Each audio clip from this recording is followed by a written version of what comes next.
કે ward number 3 ની અંદર હાલ મહાનગરપાલિકાની અંદર સ્થાનિક સ્વરાજ્યની મહાનગરપાલિકાની ચૂંટણી પ્રચાર ચાલુ થયો છે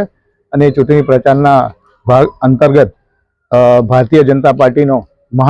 મહાસંપર્ક અભિયાન ઘર ઘર અભિયાન ચાલુ થયું છે અને એ અભિયાનની શરૂઆત વોર્ડ નંબર 3 ની અંદર સાહિલ પાર્કથી શરૂઆત કરવામાં આવેલી છે અને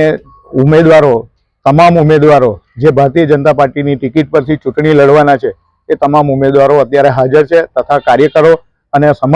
એમના સમર્થકો અત્યારે અભિયાનની શરૂઆત કરેલી છે।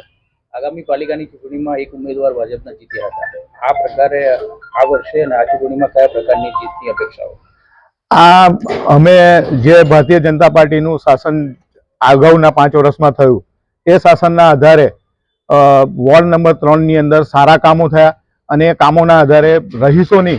આ વખતે અમારી પોતાની અપેક્ષા છે કે વોર્ડ નંબર 4 ની અંદર વોર્ડ નંબર 3 ની અંદર